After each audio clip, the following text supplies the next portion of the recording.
Hair cut বাতিল ও সম্মিলিত ৫ ব্যাংকের লেনদেন স্বাভাবিক করতে সংসদ ভবনের সামনে আন্দোলন করেছেন ব্যাংকগুলোর আমানতকারীরা।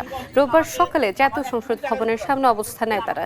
এ সময় হেয়ার কাট বাতিল সহ ২০২৪-২০২৫ সালের মুনাফা সহ শতভাগ টাকা ফেরত চান তারা।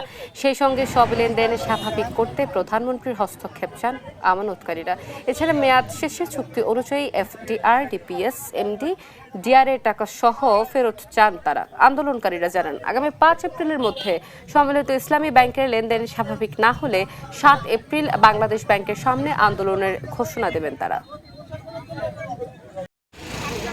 আমানত টাকা আমাদের দিচ্ছে না, আমাদের মুনাফা এমনি কমায় দিছে, এদিক থেকে আবার হেয়ার কাটও করতে।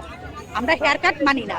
আমরা তো রাস্তায় দাঁড়ানোর লোক না, আমরা কোনো দাবি দাওয়া নিয়ে আসিনি, আমরা কোনো বেতন বোনাসের জন্য আসিনি, আমরা কোনো জাতীয়করণের জন্য আসিনি।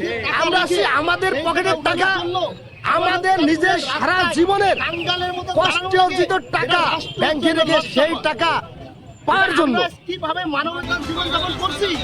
আমরা তো রাস্তায় দাঁড়ানোর লোক না, আমরা কোনো দাবি দাওয়া নিয়ে আসিনি, আমরা কোনো বেতন বোনাসের জন্য আসিনি, আমরা কোনো জাতীয়করণের জন্য আসিনি।